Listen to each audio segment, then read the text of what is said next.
Good evening, everybody. Welcome to another episode of The Breakdown. It's January 8th, 2023, and we already have so much to talk about. We had a whole lineup planned out for tonight, and then this morning, oh boy, we got things to talk about because we got ourselves a minister who's saying things, and we got to talk about it because it's really quite frankly out of control. For anybody who's not been following the social media today on January 8th, 2023, the person that I'm talking about is none other than Minister of Mental Health and Addictions, Nick Milliken. I'm sorry, I'm being told that's not the correct picture. That's actually Paul Cattermole of S Club 7. This is the guy that I'm talking about. This is Nick Milliken, Minister of Mental Health and Addictions. Now, if you're looking at this picture of Mr. Milliken, or as we fondly refer to him here at the show, S Club, if you're looking at this picture, I think, gosh, that's a happy looking crypto bro who sure looks like he failed upward. You're probably not far from the truth because Mr. Milliken has had some pretty big problems throughout his career. He's one of the people who was accused of some pretty misogynistic behavior inside of the legislature when he kicked out a NDP MLA. He's had some impressively bad hot takes throughout the years. But today, as someone said on the Twitter machine, he really let his hair down. First thing that a lot of people woke up to today on this beautiful Sunday day was this little tweet from Mr. Milliken right here, where he is sharing an article from the Daily Mail with the quote, "Portland homeless woman boasts about how she is fed 3 meals a day by woke city and can stay in her tent all day and do drugs." I just want to say again, this guy is the Minister of Mental Health and Addictions for the province of Alberta. This is the guy who is leading up the charge on the Houseless and Addictions Task Force that Daniel Smith announced a few weeks back that has, as you may remember, if you listen to our most recent episode, gotten a fair amount of criticism because there's some problems with it. But here is Mr. Milliken sharing out this tweet from the Daily Mail. Now, there's a lot to unpack with just that tweet, and I wish it was the only thing that Mr. Milliken did today that we need to talk about. But we're going to do our very best to try to unpack it a little bit because that story, first of all, the Daily Mail is, how would you say, more of the tabloid style of journalism, a little bit more of the sensationalistic style of journalism. It's not evidence-based, as you'll see in just a second. It's not known for not throwing around sensationalistic terminology. It's not known for not having tremendous bias. So there's a lot of questions. Why is a minister of the Crown getting any information from tabloid journalism like that when he's responsible for ultimately going to be doing some things, hopefully, to address these very issues here in Alberta? Why would he do that if he knew better? Well, one of the obvious possibilities is that he doesn't know better. And given Mr. Milliken's proclivity that we've seen in the past for talking about the joys of crypto and all of the cliches that you would expect with, that's right, we're going back to it, this picture right here, he just looks like a stunned squirrel to me. I don't know why. It's like a Disney character thing. I can't get away from it. Maybe he doesn't know better.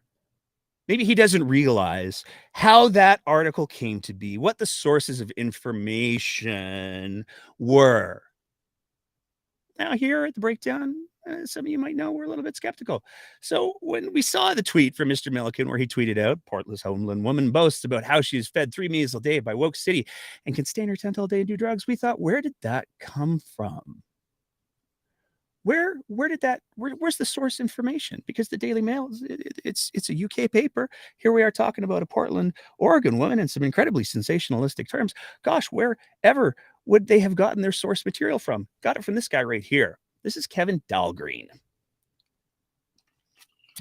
Kevin wants you to know that he's the only person who's going to try to save the homeless people and the houseless people and the addicted people of Portland, Oregon. This is just an example of one of his tweets. We're going to show you a few more. This one did some early morning homeless outreach today. I went to the most concentrated area and spoke to several people.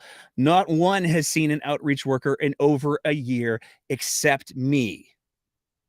Unacceptable. We could do better. It's time we held the system accountable and demand results. Now, on his face, that doesn't sound too terrible because he's saying, "Hey, you know what? I spent part of my day doing outreach with homeless folks. That's a cool thing. I'm trying to get people some supports. That's a cool thing." It's the accept me part that kind of started to raise some red flags for us here because historically speaking, anytime somebody has said, "And I'm the only one who can save you," that hasn't worked out particularly well now, has it? Kevin's got some pretty strong views. Another tweet from Mr. Delgreen. Attached is a tweet of a man injecting anything he could find in an attempt to get high. Harm reduction workers responded and left new needles and pipes to use. They say they are saving lives despite not offering any other type of help, such as treatment or recovery. Thoughts? Sure. All of the evidence, all of the science is that it's better for people if they're going to use safely than not. And a lot of what harm reduction is about making sure that people who are going to use are doing so in the safest possible way. Not only does it save the healthcare system a lot of money because it prevents infection and other illnesses, but it also saves emergency response a lot of money because if people are using safely in safe environments like supervised consumption sites, their risk of overdose drops to quite literally in the city of Calgary, practically zero. Sorry, risk of death from overdose drops to practically zero. But he's got some other ideas. One of the things that we've talked about a lot on the show, we had a recent conversation with Ewan Thompson from Each and Every, the whole idea of housing first. This is something that we've also heard from Chaz Smith with Be the Change YYC. In fact, most advocates who argue, how do we address the questions of houselessness and homelessness, say it has to be a housing first solution. Well, Mr. Dahlgreen, the source of the article that Mr. Milliken tweeted out, the biggest flaw of the housing first model is the voluntary personalized services component. This means a person placed in free permanent housing gets to voluntarily decide if they want to stop using drugs, take mental health medication, or work on any other barriers. Heaven forbid that a person gets to make their own choices about how they live their life, how they access treatment, and what kind of treatment that they should be able to access. This is savior complex bullshit at its highest. And it gets even worse because Mr. Dahlgreen makes the argument that someone has to believe this is the cause. We must treat this as the crisis that it is. Fentanyl has removed a person's ability for critical thinking and rational thought. We must help them now. These people can't think for themselves, so we have to save them, and we'll make the decisions about how we're going to do that. This is the source of that article that Mr. Milliken, as a minister of the Crown, responsible for responding to the opioid epidemic and the houselessness situation in the province of Alberta. This is the article that the minister chose to amplify and legitimize. It's irresponsible, it's reckless, and it's just wrong. And I wish that I could end our little introductory segment with Mr. Milliken on that right there. But like I said, he had a very busy Sunday. He also tweeted this little gem out. Oh, wait, look, it's the Daily Mail again. The expansion of Canada's euthanasia laws, already among the most permissive on the planet, has raised concerns. And the article goes on to denigrate two physicians who are working to make medical assistance in dying available to people. Now, this is a supercharged and super contentious topic. There's a lot of people who have a lot of strong feelings. I don't think anybody's arguing that there's a perfect response or a perfect system for MAID. I haven't seen that argument been presented yet. And the reason why I wanted to start this particular segment on the MAID thing with that is because that's a critically important thing to be clear if you're going to try to have a conversation about medical assistance in dying. It's complicated. There's a lot of nuance and there's no perfect answers. And yet here we have Mr. I'm going for the clicks on a Sunday Milliken deciding that he's going to amplify another highly biased, highly sensationalized, quite frankly, garbage article that repeats mistruths, misrepresents the reality of the situation. And at no point did we see any effort from Mr. Milliken to say, you know what, this might be more complicated than a clickbait article from the UK can appropriately represent. Now, Mr. Milliken did apparently his press secretary may have found his phone and did have the wherewithal to delete S Club's very, very gross tweet about the Portland homeless woman. But as of the airing of this show right now at 8:11 on January 8th, his inflammatory, gross tweet about medical assistance in dying remains up. Moving on from there. It's not just Mr. Milliken with the UCP that has decided to take a very, there was this weird little break that happened for people who've been following the Alberta politics realm for a little while. Because when Mr. Kenney got elected, we saw the advent of the tissue managers, the Matt Wolfs, the Brian Batesons, the Blaze Beamers, who took an incredibly adversarial tone with, well, pretty much everybody. A lot of people might remember that Matt Wolf was accused of, among other things, publishing pictures of people's children's. He was doxing people. He would regularly go after private citizens as well as journalists and members of the media, making all kinds of accusations and putting up Orwellian quotes. Super classy guy. Press secretary, chief issues manager to the premier of Alberta at the time. And then Mr. Kenney stepped down. There was the leadership review, and they almost started to behave themselves for a little bit. Well, it didn't take very long for some of them who have been around for a little bit longer to start feeling their oats again, because this week we saw quite the performance from Steve Buick. Steve Buick is the press secretary to the Minister of Health, Jason Copping. It's always a good sign when people who work for the government start to denigrate journalists, especially journalists who have an excellent reputation,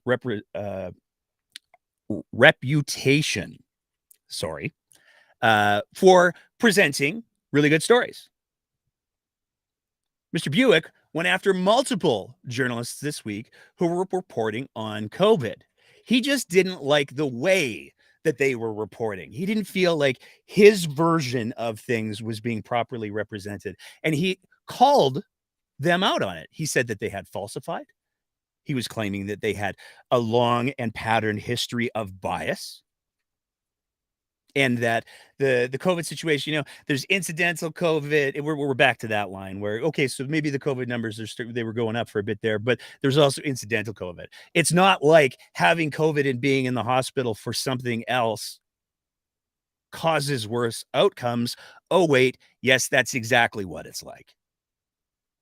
Being sick with more than one thing means you're sicker. And especially when you're dealing with diseases like COVID, they can make other diseases much, much worse. We saw multiple anecdotal reports in the news and in social media this week where people were talking about the fact that they had somebody in their family or in their circle who went into the hospital for one thing, got COVID in the hospital, and died. So we can do incidental COVID all day long. But if people are getting sick and if people are dying from COVID, guess what? It's a factor. And for the press secretary to the Minister of Health to decide that he's going to be the one to determine what should be reported and what shouldn't be, there's probably a term for that. Moving on from there with other stories that we know the UCP maybe don't want to talk about so much. Fascinating story came out from CTV. The Alberta government won't release data on snowpack contamination from coal mines. So this is a bit of a two-part effort here. A little while back, there was data that was collected they were looking at windblown dust from mines in British Columbia on an Alberta lake. pristine Alberta lakes. This is a lake that nobody's messed with. And they took a look at, so we've got all this coal dust blowing over. What's it doing to this lake? And what the answer is, a lot of really bad things, quite frankly. So what they found was that the number of carcinogens that were present were 30 times normal in some cases. They were well in excess of what's acceptable for the fish livestock. And there's a second part to the report where people are asking, "Hey, so what do we know now? You looked at a bunch of other areas. Um, what's the plan? Because you guys keep talking about, hey, we want to do all this coal mining in the Rockies. If you've got some evidence that maybe says this would be a good thing or a bad thing, it would be great to know what that was. Why don't you share the rest of that report? That'd be delightful." Well, the UCP said, "No, we're not going to release that report. We're not going to share that with you." So that's not super comforting. Couple more, and then we're going to be bringing in the irreplaceable Sarah Biggs to maybe make a little bit more sense of what I've been ranting about for the last 15, 20 minutes. We got to have a conversation about just transition, though, because this is the hotbed thing of the day. And one of the questions that keeps coming up is, what exactly does just transition mean? And it's a really important question because there's a lot of people who are presenting their own interpretations of what just transition may or may not mean. And there's a lot of confusion around that. So we wanted to try to straighten it out a little bit. So basically, what the idea behind the just transition legislation that the federal government is looking at implementing is, here's the reality, folks. The economic climate is changing. The energy climate is changing. The types of jobs that people used to get working in oil and gas are changing. That's just reality.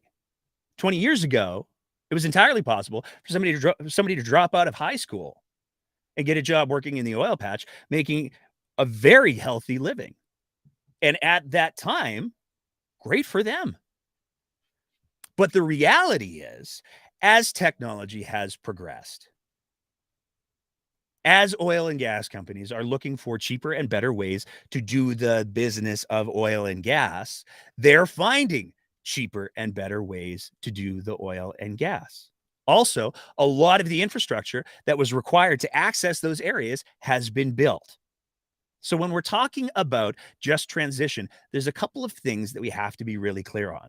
First of all, most of the infrastructure is already in place, that we need to access oil and gas across the oil sands. So that's the first thing that we need to be clear on. Second of all, technology has evolved incredibly.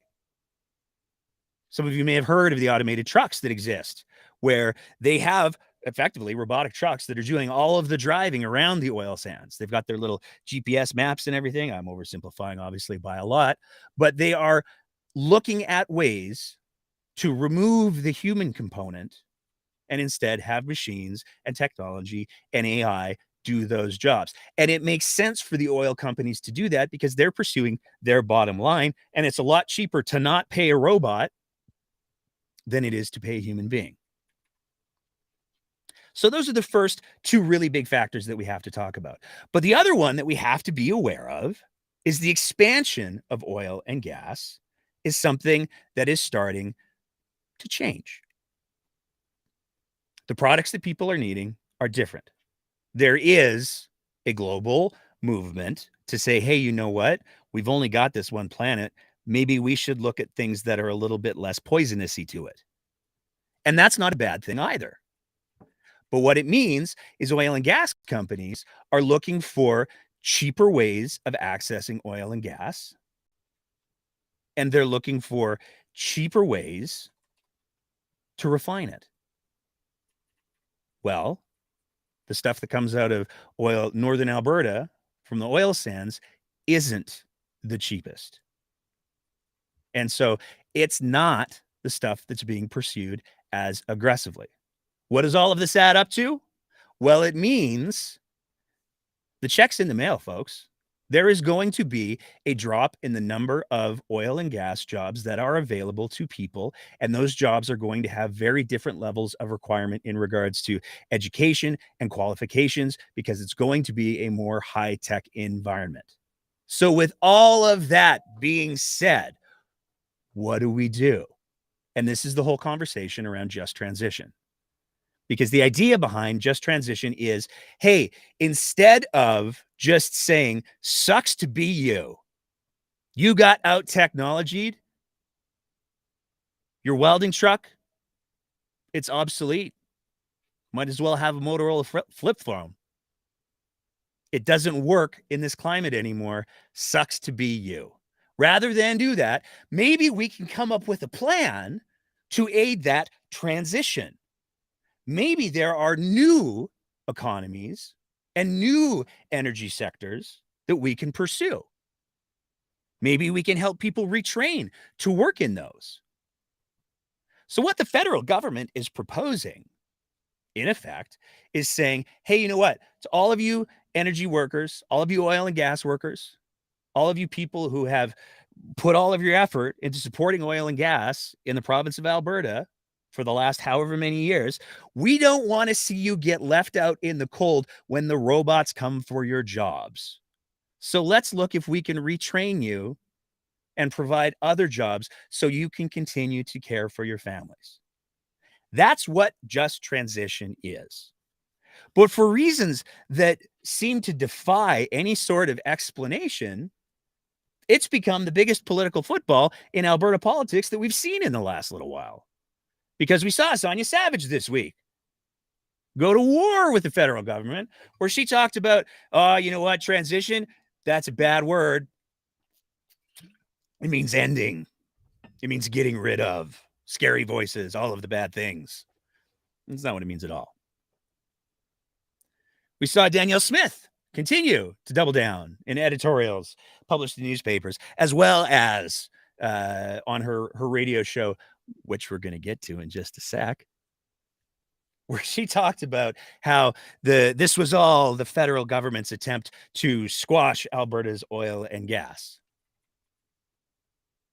And it's just not the case. The position that the UCP government is taking by claiming that this is the federal government's attempt to destroy Alberta because Alberta is the province, apparently, of perpetual victimhood. They just want to hurt us. It's not that they want to provide programs to ensure that the energy sector in Alberta can continue to grow and evolve. Danielle Smith and Sonia Savage are standing beside a horse-drawn carriage, watching the first Model T drive past them and going, but think of the horses. It's our provincial sport. And it's ridiculous because it's only going to end up hurting Albertans in the long run. Now, the fascinating twist before we bring Sarah in, I find myself in the incredibly unusual position of having to give Danielle Smith some props. I'm uncomfortable, but when somebody does the right thing, it's important to acknowledge them. And in order to really appreciate the amounts of growth that Danielle Smith demonstrated yesterday, we got to take a little bit of a walk down memory lane. And we don't have to go back far, just all the way back to October. So at the beginning of October, Danielle Smith, enough is enough. We let the experts make the decisions and they let us down. They've created chaos in society, division in society, and now they've created chaos in the healthcare system. Just a couple weeks later, she went on the Western Standard. She had this to say. The experts let us down. So I'm not interested in taking any advice from them. We will have new leadership on the board. And I don't mean this to disparage any of the board members. When you put a board in place, you're really putting them in place as kind of a caretaker to maintain the institutions. This is not an institution I want to maintain as is. So there will be a removal of that board in the course of time, and probably sooner rather than later, with a reinstatement after we've done our restructuring. So the restructuring is going to come. Now, those are just a couple of quotes, a couple of examples. Danielle Smith has said many, many, many, many times how much the mistake was made that we deferred to experts. We listened to the experts. We listened to the medical professionals. What were we thinking? We could have put up half hour worth of clips of her saying that. She just says it all the time. And yet, brace yourselves, folks.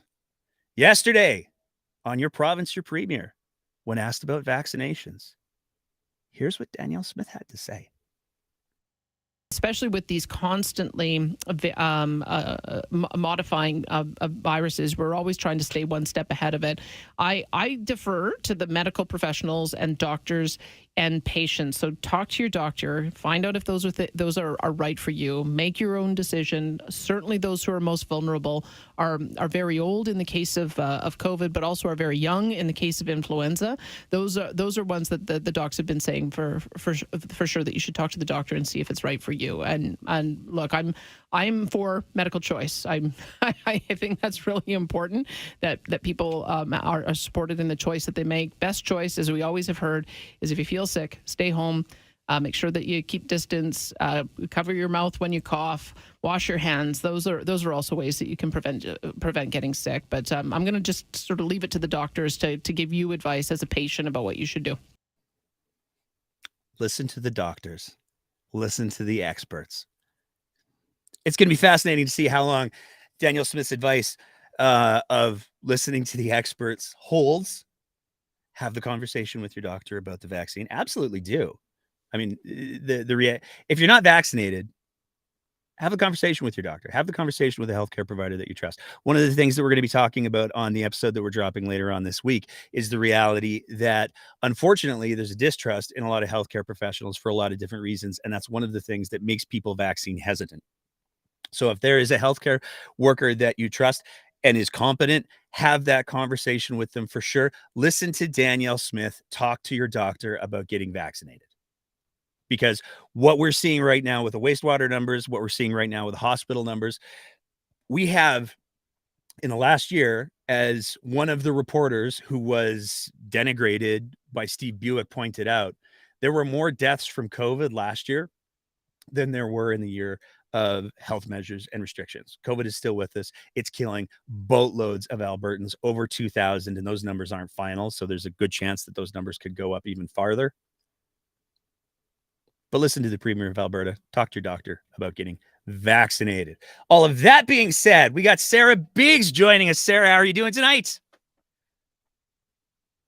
Your audio's off. That's not great. Uh-oh. Uh-oh. There we go. How are you? I'm doing good. How are you? Are you going to talk to your doctor about getting vaccinated like Danielle Smith told you to, Sarah Biggs? No, I don't even ask my doctor. Okay. I just go. That's the better choice, in my humble opinion. My doctor gave me my flu shot the other day. That's a vaccine, counts. So I had to wait because we got COVID a while ago, so I had to wait. This is a pivot. This is a pivot from Smith. She's gonna go back to normal this week with the new strain that is coming in, and they're not doing anything. They're staying silent. And get the irony. So I got my child's weekly update tonight, and Parents Council is canceled in person, but they're having all of the activities that kids. Well, that's good. She's gonna be flip-flopping back and forth. Like, as soon as her bae's gonna get a little angry, she's gonna be flip-flopping back a little bit. She's gonna be readjusting. Then we're gonna be all up in arms, and then she's gonna say something, and then we're gonna be calming down a little bit. And then it's a cycle, right? I was just shocked to hear her say that on her radio show, because normally, as we talked about before, say hi to Fluff. Hey, Fluff. He just shoved that. Sorry. When Smith is scripted, she does well. When Smith is unscripted, she gets herself into trouble. What did we the radio say? show We've didn't been saying see that for a long time. Yeah, but the radio show wasn't scripted. She wasn't reading off a teleprompter. But clearly she's been getting some lessons. I think there's been some prep that's been done. Because it sounded very Like she has to appease the masses right now because Steve's been nowhere to be found, and it's all fiasco over fiasco over fiasco. So even like today we were texting back and forth. We'll talk about tonight. And, well, we're going to get into that in just a sec. yeah, and I think that yeah, she's probably just going to be flip-flopping till the election if she wins. What's going on with S Club, Sarah? Why is this a thing? Like, we had Danielle Smith surprisingly responsible with her communications on her radio show yesterday. I'm surprised. And okay, S Club so comes out with maximum. I don't think. Okay, so I'm gonna sound like super like protective right now, but I got the chance. Well, call it what you want, to know Nicholas Milliken a little better. I don't think he wrote that. Oh, you're being generous now. You don't think that he wrote that? Maybe not. Let's float the trial balloon here. Okay, let's do the thought experiment. So Nick Milliken's press secretary, whoever that is, I don't know off the top of my head. Nick Milliken's press secretary. He was in the UK, then it was at City of Edmonton and came back. What's his name? Oh. Yes, that guy. Oh. That's why I'm saying I don't think Minister Milliken wrote it. So, but okay, so that raises two questions right out of the gate. So the name's going to come to me in like a minute and a half. Yeah, I'm gonna look for it. He was Lagrange's for a while there. Yeah, well, you got your answer right there, bud. Yeah, but like, okay, so there's a two-part question. So first of all, we have the incredibly ignorant, misinformed, houseless woman tweet where he totally misrepresented, like, it's a garbage article. Colin Aitchison. There we go. Oh, Colin. I'd love to see if Colin falls on the sword for this one, because between the two articles both coming out of the UK, you draw an interesting parallel. I'll give you that one there. But the first one being the homeless woman, that is just, it's a garbage article. Like, when I started clicking through to see, okay, so where are the sources for this? Because this is some batshit crazy stuff. But the UK Daily Mail is not recognized to be a very, very reliable source either. Someone should tell the minister. It's well, sometimes staffers have access to Twitter accounts, and there's things that happen. He was basically playing hockey with his kids today. I'm just saying, he's not that oblivious. It's kind of weird. Two articles from the Daily Mail made today in this feed. It's really, really odd. That's why I'm bringing on the defense that, you know what? Let's ask some questions. So why did let's ask some questions. Why was the homeless woman one deleted and the euthanasia one, the medical assistance in dying one, that remains up? No idea. Because they're both trash. They are trash. I don't think he's had enough lashback on the last one yet. Or maybe, the premier's office has not called the press secretary yet to tell them to take it down. Both were trash. Like, we got some skepticism going on here. We got a comment here. Sarah Milliken has a history of denigrating the homeless and renters. He's always believed himself to be above regular Albertans. Sorry, Sarah, you're wrong on this one. That's a comment from Love. I could be wrong. I'm floating a balloon here because his press secretary is Colin Aitchison. Well, that's true. I mean, I'm just bringing in possibilities here. I'm here to provide such an embarrassing variable. That's such an there is that guy who does say the really crazy, incompetent things from time to time. He could be a factor. The fact that that's part of the math in this is absolutely insane. It's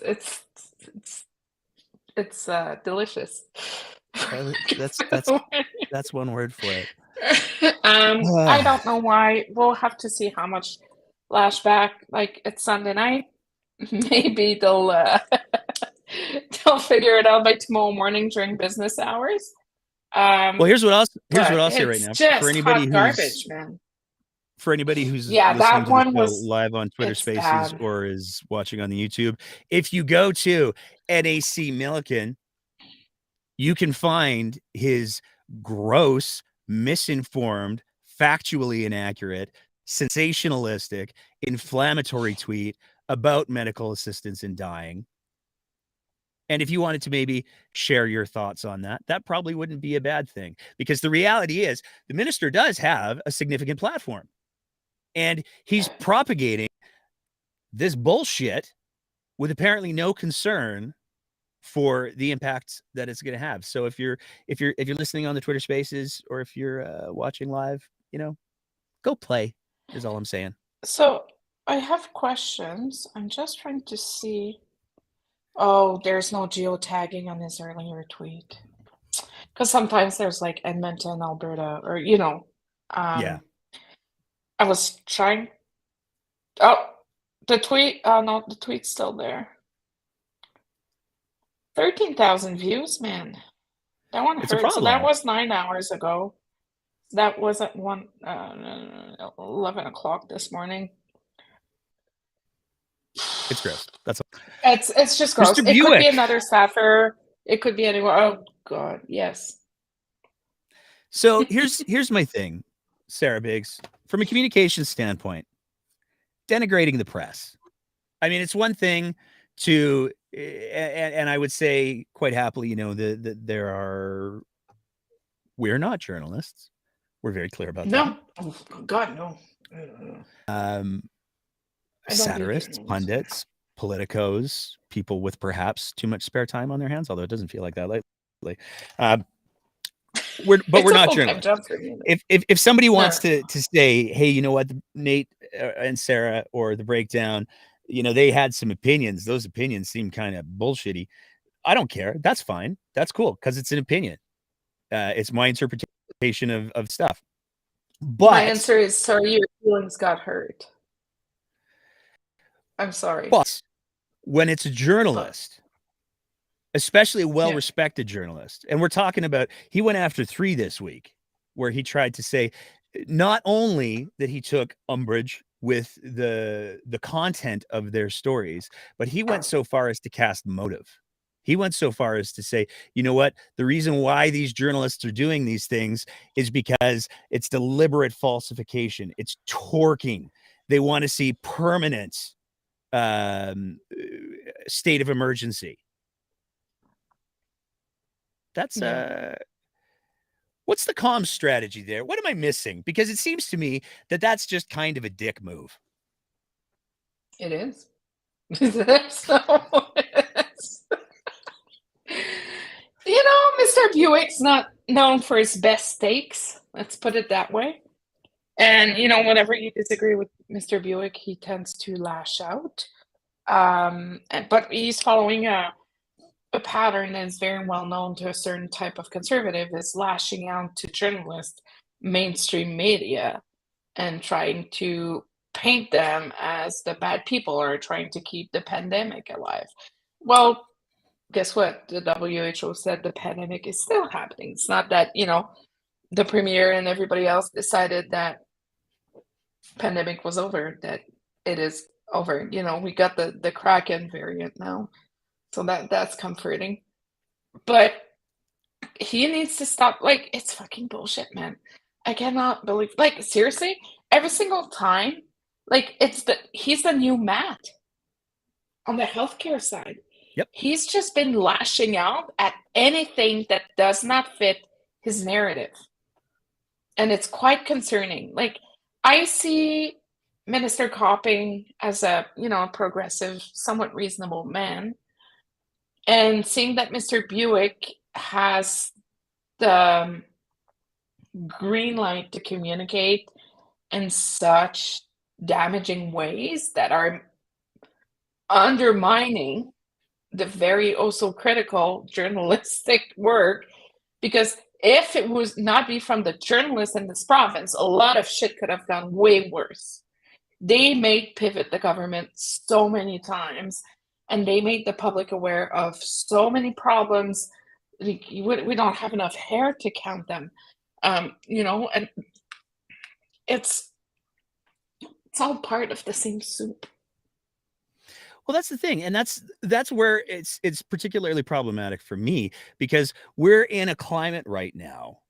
I mean, the breakdown tweeted out, I think it was yesterday, we saw that there was yet another example of journalists who are receiving violent threats, rape, and death. Oh yeah. There's this climate that exists, especially for female journalists, and that's a Oh, distinction it's that I think gross. has to be made, where people feel emboldened to make assumptions about the motivations of journalists and take steps to do whatever. And there's a big difference between arguing with an opinion piece and threatening someone's life or threatening to rape them. And when you have high-ranking officials in the government saying, these journalists, man, they're out to get us all. They've got an agenda. They want permanent lockdowns. Like, it's just irresponsible. You have to remember to turn your White mirror camera on. fragility. White fragility. It's very disturbing. Like, even what I'm getting is mild, and some days I'm like, so the other day, the Western Standard went after Rachel Gilmore for absolutely no reason.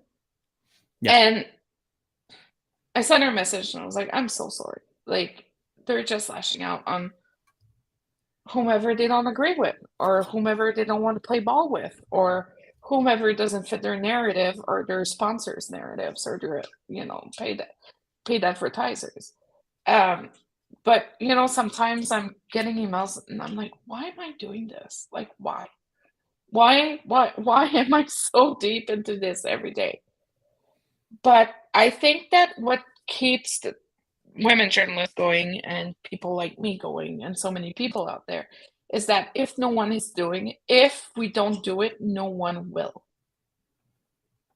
And that's the problem. A lot of journalists are willing to sacrifice their integrity, their safety, their, physical integrity to make sure that the truth comes out. And it's not that, some third, you got like celebrity A type and you got the Z type. It's not that some Z type journalists decide that, it's not working for us. It's not working for our friends, so we're just going to be trashing you all day long and send our minions your way to make your life miserable. That it means that we should be stopping, because it means that we're doing something right. And those women are doing something right because they've been calling out the bullshit for so long. But it just expresses how hateful and how violent and how the culture of those groups are extremely, extremely, extremely toxic. It's hard to explain, but at the end of the day, we just need to keep going. And, God forbid if something's going to happen to one of them or me, or, I'll be fine. I'm not worried. Those people can be harmless. But it's not normal that you gotta check to see if there's no weird cars in front of your house. But don't you think, like, make sure your back windows are tinted to protect your kids. Here's where I find it frustrating, because it seems to me that if you're going to, and this is, I mean, you and I have had a couple conversations about this over the times. Yeah. If you're going to occupy a bit of a public platform, regardless of the size, you have to be mindful of what the impacts of that are. And Yeah. I think that there is, there's certainly choices that some people have made and that other people wouldn't have made. And that's okay. But I think that there's a responsibility of anybody who has a microphone of any kind to be mindful of how that microphone is going to, what the possible or even likely ramifications of the use of that are. And Mr. Buick is the press secretary for the Minister of Health. Whether or not Mr. Milliken is the tool who wrote those tweets, or it's his press secretary who's the tool who wrote that tweet, or whoever was the tool, somebody's using a very, very powerful microphone. And we're really only left with two possibilities, as far as I'm concerned. The people who have the access to that microphone either don't realize what they're doing, or they do? They do. They really do. But I'm going to give you a parallel. So we saw this week that, Pierre Poilievre kind of went on about what's going on with Dr. Peterson right now in Ontario. It's quite fascinating. And he was like, the importance of free speech. Here's the problem that I have. As soon as some individuals that have a public platform rise up and say, no, this is wrong, this is false, and this is dangerous, those guys lash out at us. Oh, you don't say. But, it goes both ways, guys. It needs to be something that's reciprocal. Reciprocal? Help me there. Yeah, no. Reciprocal. So, but, oh my God, free speech. Yeah, tell me about it, man.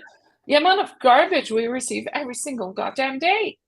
But they don't want to have their feelings hurt again. White fragility.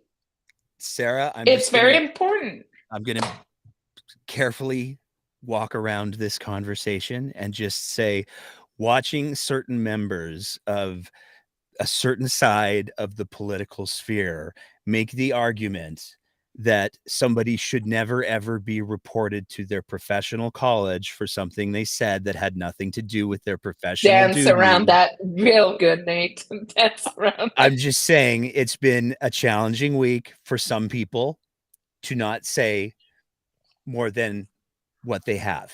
Probably, I imagine. I can't even imagine being in that person's shoes right now. It must be like my tongue would be like bleeding because I would keep biting on it. That was cathartic. So much. On to the next. On to be the a next. Rainbow. Be a rainbow, Nate. Be best. Be best. Be best. Be best. Let's talk about just transition, because I spent a lot of time on that, and you've got some experience. You've got some personal ties to the oil and gas industry. There's two questions that I want to have here. I mean, I'm watching this from the outside. I'm just a hack, so I don't know very much of anything, but it seems like to me that Daniel Smith and the UCP have said, we have this election coming up and we have to have everybody angry at Ottawa at all costs, at all times. So even if Ottawa is saying, hey, we'd like to make sure that a big chunk of your population doesn't end up unemployed, we need to lie about what that actually is. Mm-hmm. And we need to make people angry. Am I reading this wrong? Am I missing something? No. Okay. So, during the summer, during the last leadership campaign, I worked with a group called Conservative for Clean Growth, and I do their French segments because the organization strong. So it's like Lisa Raitt, a lot of people, like more the progressive people, was started by Ken Bosenkohl. Hi, Ken. And, we strongly believe that a conservative movement that does not have a good environmental platform will not necessarily be elected at the federal level. Now we can translate this to, so the last thing we want in Alberta is miss the boat on the transition economy, because Alberta will become a Detroit, a no man's land within years. People will be leaving. People will be losing their houses. It is a duty from the government. So either we like it or not, the transition will be happening because the companies are already doing it. Like if we look, for example, Tidewater Midstream, they're a midstream company. They have Tidewater Renewables now. Oil and gas companies during COVID and during the recession that we went from 2015 from now on, then after, they managed to run their operations extremely lean. So it doesn't mean that there is no drilling anymore or anything like that. There's drilling happening right now in the province, but companies have found ways to function with 75% less staff, which is fascinating to watch, especially in the drilling environment. on the rig, you're not going to have 25, 30 guys now. You might have 3 or 4. The transition will be happening. Either the premier will like it or not. Here's the caveat.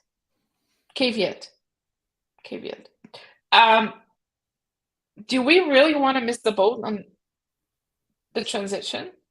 Do we really want to miss the boat on the green energy and just be like, because that's going to be one expensive middle finger to the feds that will be hurting Albertans, will be hurting our school, it will be hurting our tax base, it will be hurting our seniors, and then we're not going to have any surpluses anymore. So we need to keep everything in perspective and advocate for what is. And I feel like we tend to forget that right now in the province, and we're having a little bit of a communication issue, perhaps a strategy or even a vision, is that we can change the name of it, but the market will be leading the way, and the government will be missing the boat. The government will be missing the boat on royalties. The government will be missing the boat on investments. The government's going to be missing the boat on so many things. So us, as the electorate, as Albertans, as we're an oil and gas family here. We need to make the decision of what do we want to do, and how do we want to do it. Do we want to do it the proper way and the prosperous way, the Alberta way? Work hard and get it done? Or do we just want to play chicken just for playing chicken and a middle finger to the federal government because our ego's too big and we just don't want to have to agree with them like an extra 5 minutes? As a collective, we really, really, really, really need to make a big decision on that. And I don't think that's going to go well. A lot of oil and gas companies right now are investing and are looking to renewables. They are. There's no questions about it. They are changing the way they are doing operation. They are trying to find efficiencies because the less they spend on extracting or producing a barrel of oil, the more money they have in their pockets. And very often that involves green technologies, because very often there's automation, there's this, there's that, there's new processes are less harmful for the environment. And then, oh, look, we're getting grants from the federal government for developing new technology. So do we want Alberta to be a no man's land in 50 years and have our kids moving out in the province and move families away? Or do we want a prosperous Alberta? I want a prosperous Alberta. I want to stay in Alberta. But the thing is that we need to pull ourselves back. Well, I'm going to use an old saying, pull ourselves by bootstraps and, accept that this is what's going to happen. Here's the question that I have for you, because this is one of the things that I kind of bump on a little bit. It seems like we've misidentified ourselves in some way. Yeah. And by that, what I mean is, like, you're absolutely right. I saw a column from political scientist Dr. Lisa Young today. She did her What Now political science newsletter, and she talked about the fact that even the Saudis are going big into solar. I mean, that the transition is happening. I don't want to get all Thanos-y, but it's inevitable.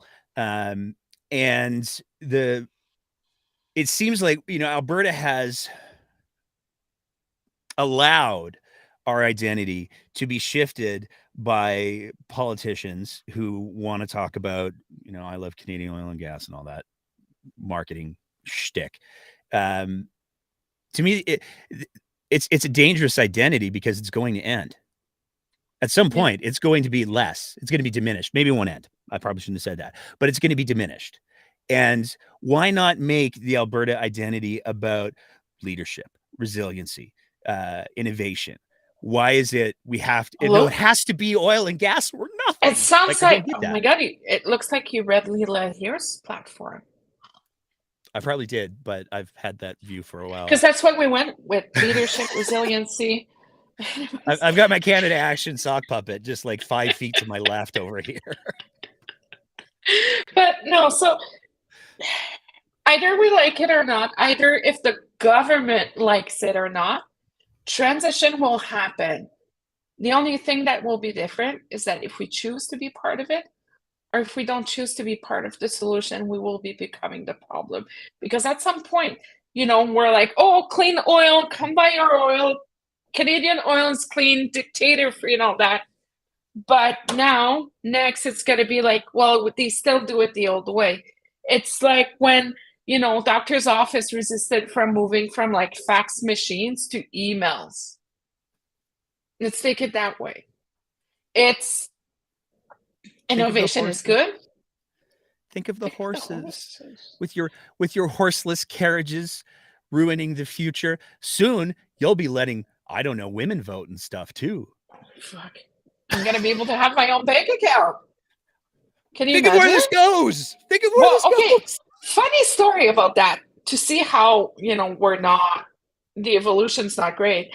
I still need to change my from my maiden name to my married name on my AHS card.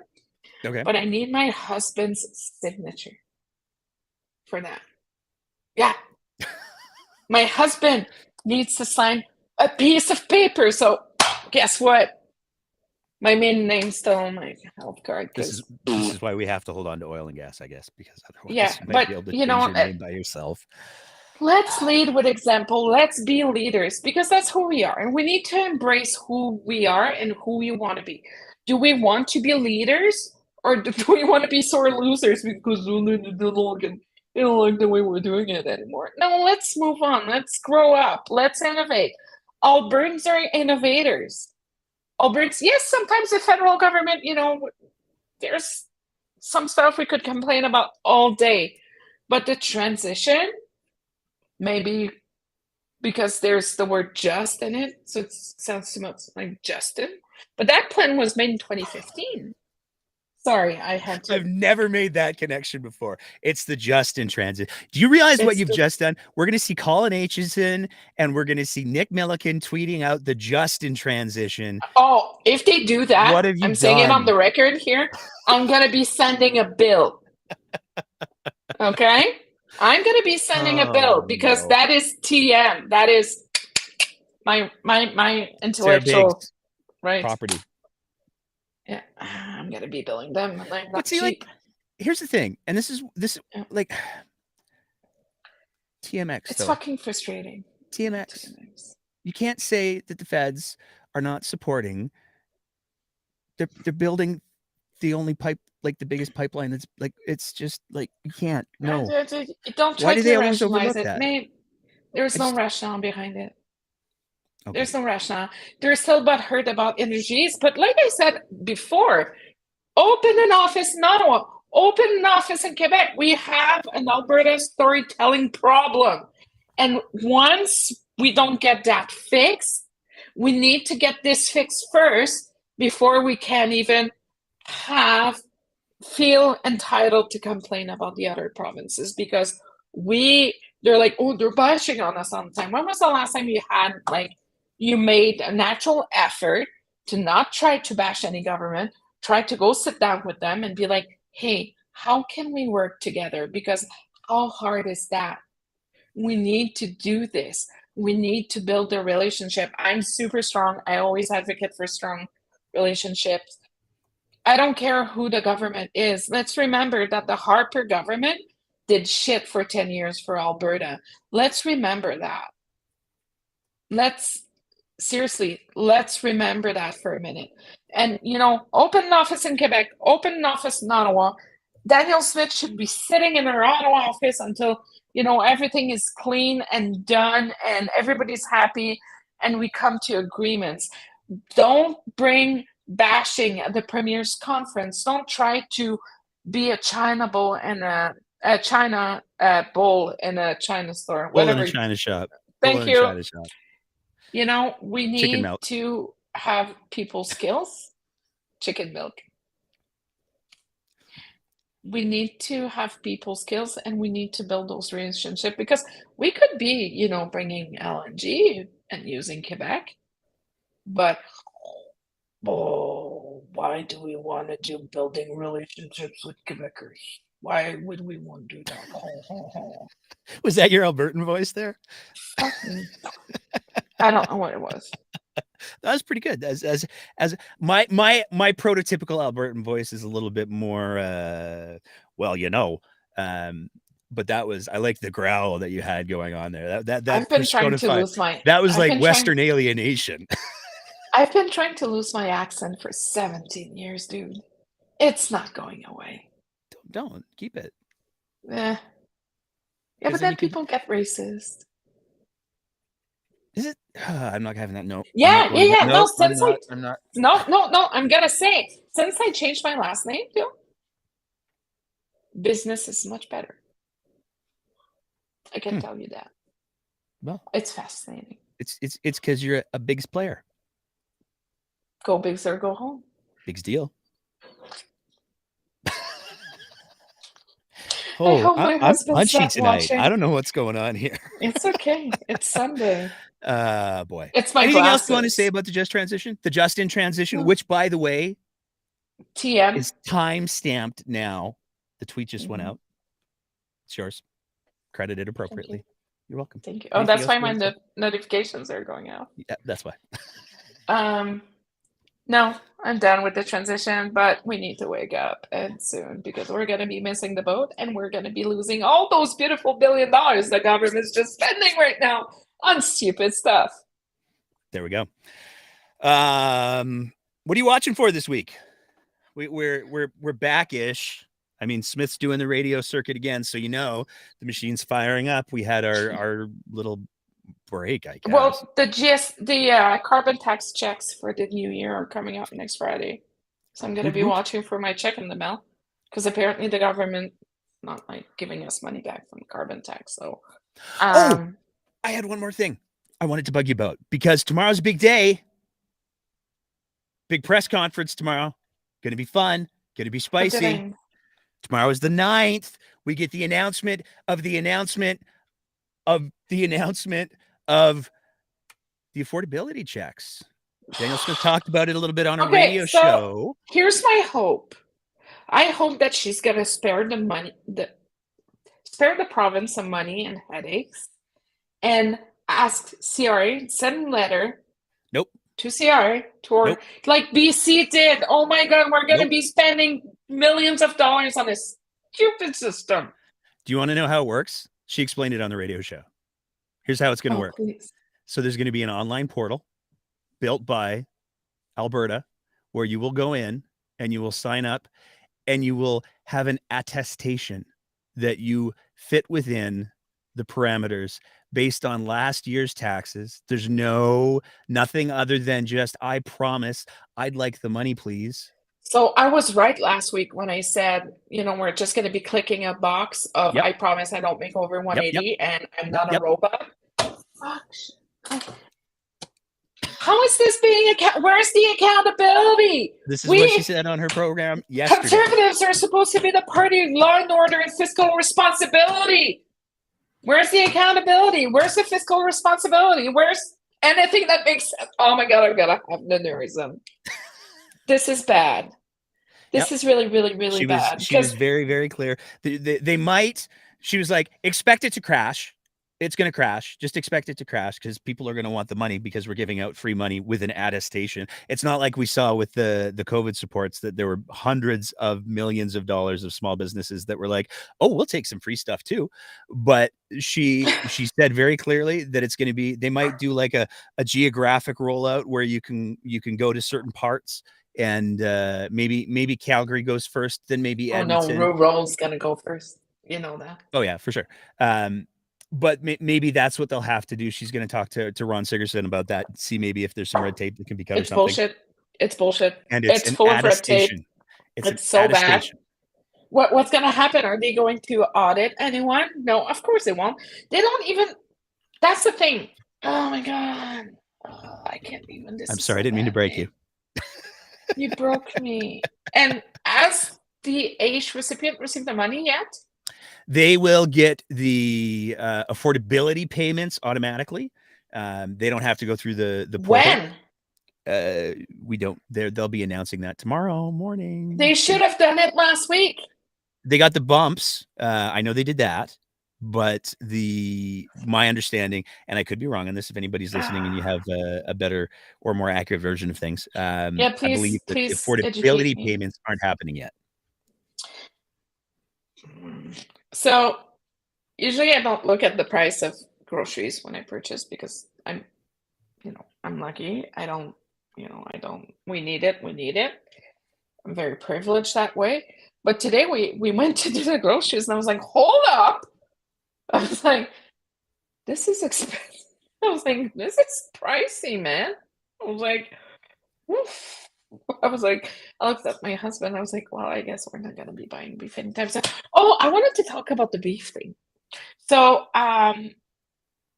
get people together, go see your local farmer, and ask how much half a cow cost. Because I can tell you, so I've ordered half a cow for our family, and it's gonna cost us $2,000, but it's half a Holstein, right? It's Is huge. it like the front half or the back half? It's the middle, like that's the cow. Then you cut it that way. Oh, so it's That's like a the head. 50-50 It's a split 50, straight down the middle. yeah, straight down the middle, down the spine, 50-50 split. It's gonna cost me about $2,000. It's gonna come back at around maybe $4.50 a pound wrapped and cut. Go talk to your local farmers. Go see the Hutterite communities. Get some good chickens or as big as turkeys to make your dollar goes a long way. Local economy is the way to be today. Don't give your money to Galen Weston. Hey, Lynn in the comments here agrees with you 100%. She says buy half a cow saves a ton of money. So it's a lot of front, and I fully recognize, but get like 5 families together. It's for $100. And you're gonna get like tons of good quality local meat. Plus, you're helping the environment at the same time. I know you're a vegetarian, Nate, so I'm not gonna bring you some cow. But it's the way to do it. Local. Good for you. Man. I don't begrudge people who eat meat. I always apologize to you on the phone when I'm ordering a burger. I'm not one of those like evangelical vegetarians. It's a personal choices are personal choices, and you can do what you want. That's because I always apologize to you when I'm ordering something with meat on the phone. It's all good.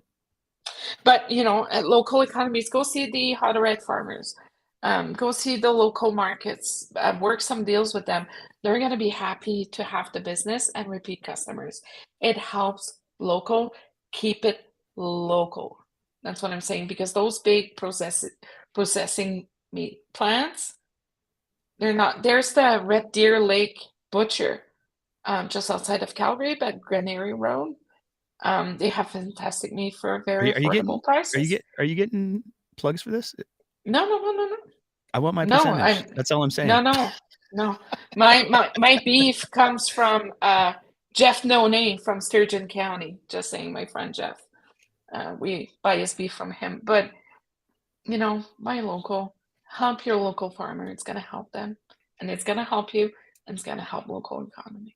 We've got a whole fascinating conversation going on in the comments on YouTube about this. I'm not even looking at the comments. No, you're not allowed to. And in fact, earlier on, there was a comment that was like, Sarah, don't read the comments. So I'm not alone on this. You lose your focus and you get angry. It's not healthy, is all I'm saying. I'm angry today because there's a whole lot of stupid shit happening. This is true. Are you expecting any surprise? See, here's what I'm curious about. I think that tomorrow the press conference is going to be such that there's going to be so many questions. Like, I think that we're going to probably see a whole lot of journalists saying, wait, so they just have to say, no, I promise. And that's cool. And I assume that Danielle Smith will probably say, look off camera and say, is this relevant, before she assaults a lectern. I'm placing a few phone calls tomorrow. But are there any other, like, there's been a lot that's happened over the last little while. Do you think she's going to get some surprise questions at the presser? Will they allow them? Oh, you know what? I want to hear more about the paracetamol debacle. Do you think with their check, they're going to be mailing a bottle too? Well, here's what I still would like to know. And it really does. I know we talked about this last week. But the two big stories that I still want some closure on is the Tylenol, paracetamol, acetaminophen. Look at us with our fancy $5 words. Oh, we're trained professionals. Well, that's true. Which in no way gives me any additional credibility when it comes to things political, just to be clear. Just saying, we're just calling it different name. Exactly. But with that, they have the approval for the hospitals. They've said that they're going to be getting it shipped to the hospitals, even though they weren't bought to be used in the hospitals. So we've moved the goalposts all over the place there. But the other one that I still like, that there's questions there. I'd love to see that added to the press conference, but I would love to see a reporter stand up at that press conference tomorrow and say, "Hey, so did you get a tax receipt for bailing out Mr. Carpe?" And I want to know if they paid up front too. It's going to be interesting to see what's going to happen. I'm going to try to call a few people.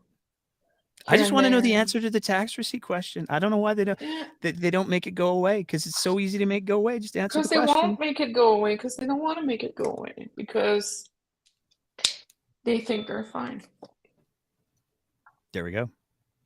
We got some stuff coming up over the next little while. So Sarah, we'll be back on Wednesday, obviously. Oh, I'll be in Edmonton on Wednesday, so I'll be live from my hotel room. This is like a thing we do now, live from Sarah's hotel room. Sarah's busy. Good for you though. It's good weather for traveling this week, so that's nice. But I don't like it because I'm away from Maddie, and Maddie changes every day these days, and the kids, they do grow. She's cute. We're going to be back on Wednesday. We've got the conversation with Lydia Green of Back to the Vax. I'm so excited for that one. I was wondering what the name was. Yeah, I meant to. It's the website. If you want to get a little bit of an early heads up on it, the website is backtothevax.com.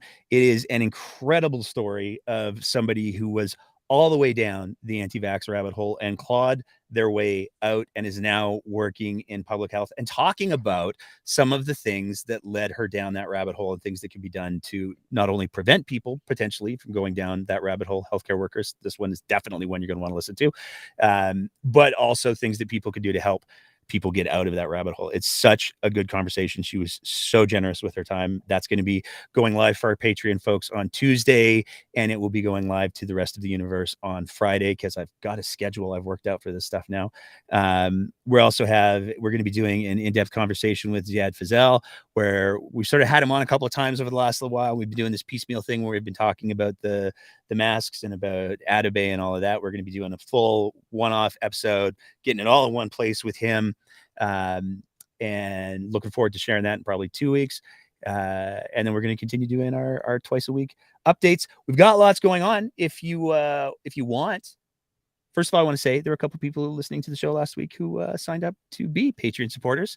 I'm told it felt amazing, was one of the best things they've ever done. So if I'm such a bad salesperson, but in all seriousness, if it will bring you salvation. Exactly. Whoa, I lost my. It's like the tithe. How do you call it when you give money to church? That's tithing. Yeah. Yeah. Well, let's do public tithing and information. That feels gross. But you can sign up to give us a little bit of money at our Patreon site at www.patreon.com/breakdownab, where, as I always say, for the price of, Sarah's even got a dance for my routine now, where for the price of a cup of coffee a month, you can help continue to produce the kind of content that we try to produce for you here, have the kind of conversations that we do. It does help. And if you can't, that's totally cool too, because we know that we've got a lot of people in our audience who are looking forward to maybe getting those affordability checks, or a little bit annoyed that they're not getting those affordability checks because of the way that the program's being structured. There you go. And by the way, my child care is not 50% anymore. It's weird. Okay. That's weird. Just saying. Yeah. Okay. Anyway, sign up to be a Patreon supporter. That's all I'm saying. As the show comes to a crashing halt, Sarah Biggs, anything you want to say before we wrap it up? No, I need to finish planning my week in my week planner, because I'm back to work this week, because last week was kind of with the School shift. I'm seriously hoping my kids don't get COVID this week when they go back to school. Fingers crossed. All right. I Well, don't know how much more I can take. That's fair. I think a lot of people are feeling that way. So self-care, as always, super important. Make some time for yourselves. Make some time to do something happy. Go to the gym. Do some exercise. It's a good thing to do. I want to say a big thank you to everybody who is super active in the comments tonight, especially on the YouTubes. It's cool, you know, as Twitter's sort of been doing its weird little Twitter thing. We've seen a little bit of migration to the YouTubes, and I dig that. I'm looking at the comments right now. Yeah, that's fine. You read the comments. I'm going to close the show. But it's super cool that I love seeing the interaction and the conversation in the comment. I love seeing there's been a bunch of tweets that went up tonight as well. The one thing I will say as well, I know I said this last week, I'm going to say it again. If you have the time, if you're listening to the show, especially if you're listening to the podcast version, if you wouldn't mind leaving a positive review and maybe a star rating that you feel that the show is because there's some people that are really, really butthurt right now because I'm their biggest enemy. The trolls. And for everybody who's watching on Facebook, Jesus Christ, don't read the comments on the other posts. They found us. It's been a week. Sarah, oh my God, Sarah, I'm not a Facebook person. Holy crap. The rules, the team has a very explicit set of rules in regards to things that you have to say or do to get blocked. What were they saying though? Oh man, it was like there's this network. I don't know where the posts are being shared to because people have their privacy settings and everything, but there's this network of like hardcore anti-vax QAnon conspiracy theories. The breakdowns beginning comments from people from the States, from like friggin' Spain, from Ontario. And where did they find the time? I don't have time to. It's been nuts. Like I think we've blocked about 50 people in the last 5 days. And the block list is like maybe 55 people. And we've had that Facebook page for 4 years. And it's just in the last week where these people have. Sorry. Wow. It's been, where did they find the time? It's like those losers that sent me emails after CBC. Like, seriously, guys. Don't you have a job? Well, and like, here's the thing. Like, here's what I don't get, and then I'm gonna wrap it up. The language, cafe fans. The language. Like, why would you post that stuff beside your name? I just don't. It's graphic. Like, it's not okay. There's some people who need help is all I'm saying. But for all of the wonderful people in the comments listening to the show, Jesus Christ, just don't read the Facebook comments. We're trying to stay on top. No, there was one in like a day. There was 500 comments. It was ridiculous. Sorry, Deborah. No, I was not. I was just talking about those goobers. Not about you, Deborah. I'm talking about the goobers. They're writing insults all day long. I'm sure they have a very, very. Sarah Biggs. Oh, whatever. All right. Wrapping it up. Thank you, everybody, for interacting. Thank you, everybody, for listening. If you've been watching the live stream, thank you so much. I love the fact that the live stream is now working reliably. That just makes my heart so happy. And it's, again, because of the support from our Patreon sponsors that we're able to do that. We'll see you on Wednesday. And in the meantime, and in between time, take care of yourselves, take care of each other, and keep the conversation going.